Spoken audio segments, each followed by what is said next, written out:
Yesterday game was horrendous, bro. I mean, it was bad. I mean, this one might be one for the ages, bro. I can't even lie. The referees just exposed their hand so bad, bro. I mean, they just didn't care no more. They didn't care. The world was watching how bad the cause was. They didn't care at all. They was going to get their issue off against the Fever no matter what. And I'm here to tell you, that's exactly what went down, bro. I mean, they got their issue off in a major way, bro. I mean, there was countless of times I could literally look at the screen and know that was a foul. What if I told you the real MVP of the WNBA isn't a player, but a referee with a personal vendetta and a whistle hotter than a jalapeno? Buckle up, because we just uncovered footage so wild it makes reality TV look like a church service. Caitlin Clark didn't just get fouled. She got straight up robbed, and the receipts are messier than a toddler's spaghetti night. You won't believe what this ref did. And yeah, it's all on camera. Let's jump right into it. So lads, today the referees gave the report on the situation, and it's even worse. It's even worse than I imagined, and it was pretty grim. Like, it was a pretty grim overall, it was a pretty grim overall. Watching the WNBA and seeing how things are run, seeing how things are done, and after you've seen what it looks like to get it right, and you come in and see something looking really wrong, you're going to call it out. It is what it is. You're going to be critical of players. If they do something shady or classless, you're going to call that out. And the whistle blows again. Not for a foul, not for a travel, but apparently for existing while being Caitlin Clark. Because let's be honest, at this point it's not basketball. It's a badly scripted soap opera where the referees are moonlighting as cartoon villains. Somewhere between the missed calls, fandom fouls, and oops, I guess I didn't see that punch to the face. The WNBA referees have transformed from officials into chaos gremlins with whistles. I wanted to share with you guys an article that I found that honestly gives us so much insight into the WNBA referees, how they are hired, how much they make, and there's one section that really stood out to me, and they break down essentially why they are making the calls that they make, and they also talk about the influx of new fans flooding to the WNBA. They talk about Caitlin Clark a little bit. This article to me was really telling. It actually came out in January, but it was published by SB Nation, and it's entitled How WNBA Referees Are Scouted, Trained, and Held Accountable. The audience isn't confused anymore. They're exhausted. This isn't suspense. It's sabotage in slow motion. Crooked referees aren't just ruining games. They're actively draining joy from a league that's supposed to be growing.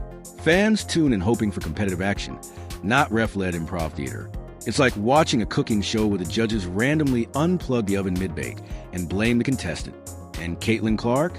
She's a contestant getting sabotaged, smiling politely while her 3-tier cake melts into 4 soup. I mean, you would think with what they say coming into the season, Kathy was made it her business to let them know that, referees is going to be getting assessed for this next season and make sure they're making the right, proper calls. Man, at this point, we need NBA refs all the time, bro. I don't want these YMCA, junior league, high school ass referees, bro. We need real life refs because as of right now, they're costing the Indiana Fever major games that they definitely need to win.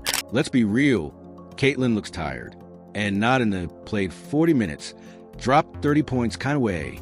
No, this is that existential exhaustion that only comes from realizing you could drop 60. And someone would still call a charge because you blinked too hard. This woman is carrying a franchise, a league, and half of women's basketball fandom on her back. And the refs are out here making sure her shoelaces are tied together during every possession. You remember how last year started? You remember the lopsided officiating that we got last year? The All-Star break comes around, the Olympic break rolls around, and then what did we hear from Lynn Dunn? Lynn Dunn goes on the Dan Dockage show and she calls out the officiating. She calls out the referee. She calls out the WNBA. The lopsidedness that is being shown not in favor of the Indiana Fever. The clear biases when it comes to foul calls. The clear biases when it comes to not calling foul calls. Last year, it took us halfway through. Of course she's depressed. Wouldn't you be? Imagine being world-class at your job, showing up every night to work miracles, and then realizing your biggest opponent isn't even wearing the other team's jersey. It's the zebras with whistles, who somehow manage to overlook actual assaults, but flag her for basic movement like she's violating some secret NBA anti-glow-up rule. The way she's being treated isn't just wrong, it's cartoonishly wrong. It's Caitlyn accidentally stepped into a dimension where logic doesn't exist wrong. And as for Coach Stephanie White, she didn't just lose her cool, she donated it to science. She looked like she was auditioning for a reboot of Whose Line Is It Anyway? Except every prompt was react to yet another insultingly bad call. The woman was pacing, yelling, and turning progressively redder, like a human thermometer of injustice. It was less coaching, more live demonstration of what gaslighting looks like in real time. The refs weren't even pretending to be fair. They were just out there freestyling their own rules like it was jazz night at the officiating club. Look at things a little bit holistically. I think Caitlin Clark is a really hard player to officiate, much like Diana Taurasi was throughout the course of her career, for a couple of reasons. Caitlin Clark regularly gets picked up in the full court. She also gets blitzed more over the course of her career than any player in WNBA history or in that period of time. And she also creates some contact herself on the offensive end of the floor. She is very difficult to officiate because of all of the contact that's happening around her all of the time. That being said, I was in contact with a number of WNBA coaches yesterday about this topic of the officiating in the WNBA, and all of them said it needs... There's no other way to say it. Caitlin Clark is being treated like she committed a crime against basketball, when all she did was make it popular again. The WNBA wanted visibility? Great, congrats, you got it. And now the referees are squinting into the spotlight, like vampires caught in the sun, panicking under the weight of actual attention. They didn't expect fans. They didn't expect replays. And they certainly didn't expect anyone to start asking questions. Now every bad call is a meme in 5 seconds flat. And Twitter's got slow-mo breakdowns of every flop denial, and logic-defying whistle. And somehow it just keeps escalating. Caitlyn goes for a fast break. BM whistle. She makes a clean steal. Whoops, violation. She breathes too aggressively in the key. Technical foul. Meanwhile, the other team is reenacting a UFC promo and getting nothing but high fives. It's like the referees got confused and thought the WNBA was a choose-your-own-adventure book, where Caitlyn always ends up in detention, no matter what page you turn to. It's not just about bad calls, it's the psychological warfare of it all. The girl's in her rookie year playing with the composure of a veteran, and the target on her back is the size of Iowa. Off by sharing that the officiating in the WNBA became as hot button of an issue as any. Heated debates surrounding the league's physicality dominated the headlines, particularly when Indiana Fever star rookie Caitlin Clark was subject to several intentional fouls. Now, they also brought up Game 5 of the WNBA Finals. We actually made a whole video about that as well because there were some suspect calls at the end of that game, and a lot of people felt like the WNBA Finals were actually rigged. Every time she gets up, someone's there to push her back down, sometimes literally. Meanwhile, Coach White's sideline performances are becoming more legendary than the games themselves. She's basically become the unofficial voice of reason. If reason came with red-faced yelling and clipboard-throwing intensity, you can practically hear her inner monologue screaming, "Are you serious?" Every 2 minutes. She's protesting so hard. It's a miracle she hasn't been mic'd up and given her own post-game therapy show. And can you blame her? Watching your star player get hacked like an Amazon password and not get a whistle would make anyone snap. But instead of celebrating her, we're dissecting slow-motion clips of Caitlyn getting blindsided, while the refs do their best impression of a statue. It's surreal. Like, are we in a parody universe where talent is punished and mediocrity gets a standing ovation? Here, it took us 4 games for Stephanie White to say, "I've had enough." It's taken 4 games for Stephanie White to say, "You know what? I've had absolute enough. Game 1, okay. Game 2, okay. Game 3, all right." But today was the last straw when it came for Stephanie White. The New York Liberty get to the free throw line 32 times. The Indiana Fever this season have a discrepancy minus 31 when it comes to free throws. That doesn't seem right. Because that's how it feels. Fans are noticing. The stands are louder. The boos are longer.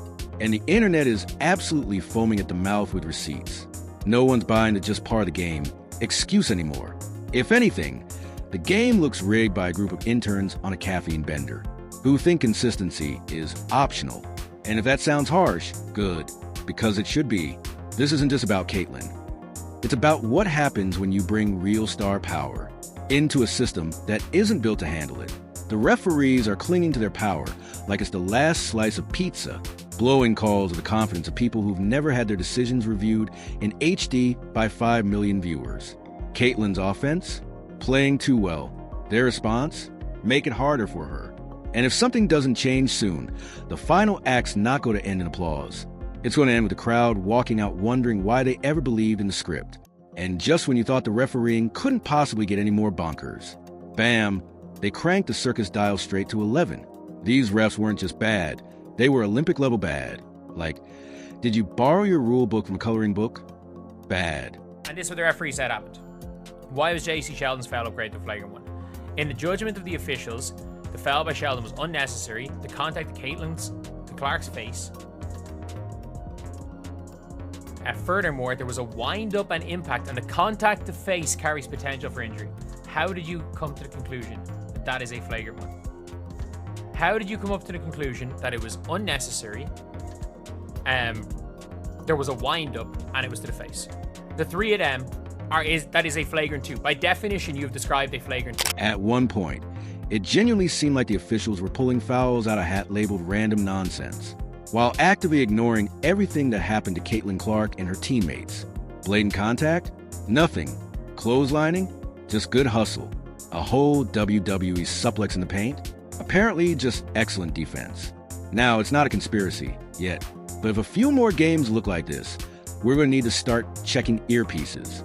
Because how else do you explain this pattern of willful blindness? From people paid to literally watch things happen? It's like the referees made a blood pact to never see Caitlyn Clark get fouled. No matter how many times she's flattened like a pancake on national television, there are crash test dummies out here getting more sympathy.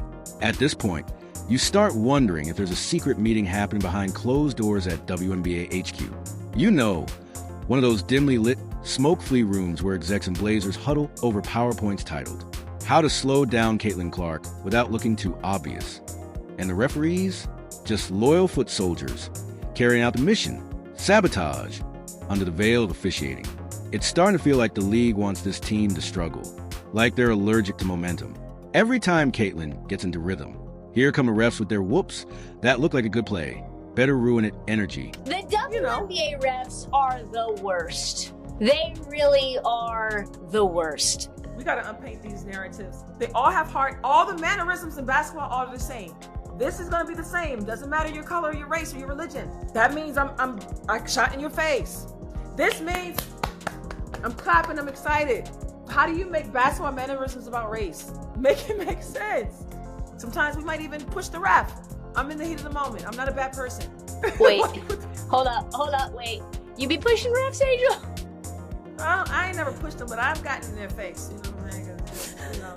Even when you watch the MNBA, I would pray for, and Scott Foster sucks, but I would pray for a Scott Foster in the WNBA. Some of these women's refs, I don't know if you feel this way, Angel, but they have a... Meanwhile, players on other teams are out here breakdancing on defense and getting rewarded with free throws. It's a clown show, and everyone's in on the joke, except the people trying to play actual basketball. And while all this madness is happening, guess who's nowhere to be found? The commissioner. That's right. The mythical figure known as the Silent Lady in charge.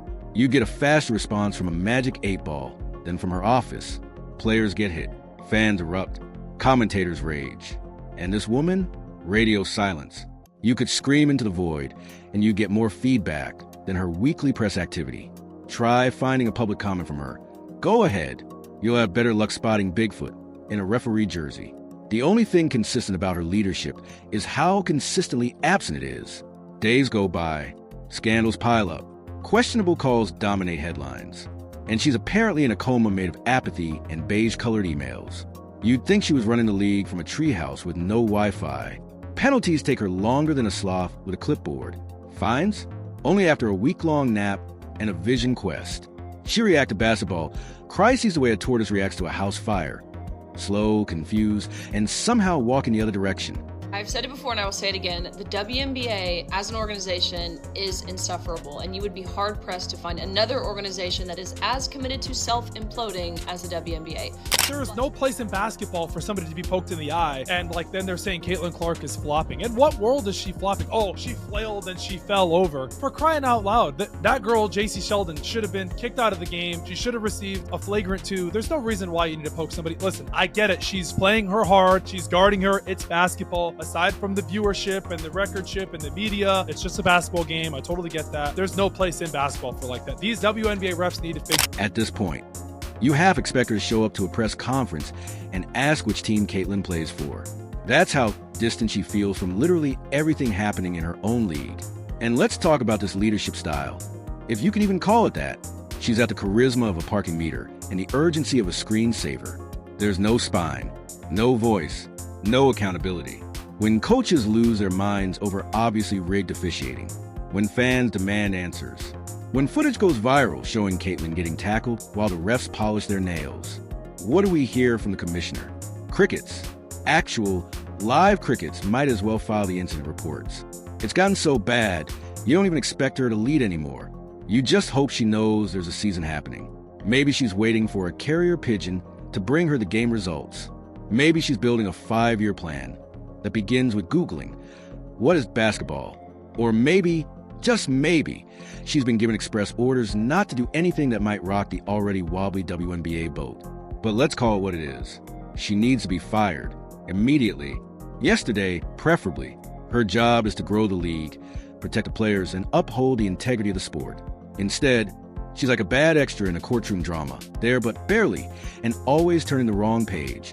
How do you have Caitlin Clark, the biggest thing to hit women's basketball since slice highlights, and your plan is silence? Lost control of the game. I said you lost control of the game, and here's what happened is those refs allowed that type of play to happen. That just opens up the rest of the game to say, do you see what I got away with?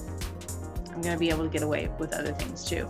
And that's exactly what I said. That's a dangerous game. That is a unsafe game for players to be a part of because it allows for the other team to make some really nasty, maybe. That's the leadership equivalent of leaving Beyonce on hold. Meanwhile, the fans are losing it. The anger is real. Every game feels like a new chapter in the referee rebellion saga, and the commissioner's chair remains colder than a Minnesota winter. Coaches are doing damage control. Players are gritting through bias. Fans are left screaming into their TV screens, while the person who should be answering questions is probably off writing a memo on how to appear invisible at press events. The woman is a human embodiment of the shrug emoji. And let's not ignore what this silence enables. By refusing to hold refs accountable, by failing to acknowledge the obvious bias, the league is sending a message. And that message is, Caitlin Clark, and by extension her team, are fair game. Get hacked? Too bad. Get elbowed? Play through it. Get disrespected? Smile for the cameras and keep selling jerseys. Because the league doesn't want to protect her. It wants to use her, her fame, her following, her flair. But protect her? Stand up for her? Speak out? The increased attention this year, there's also been increased scrutiny about the quality of refereeing.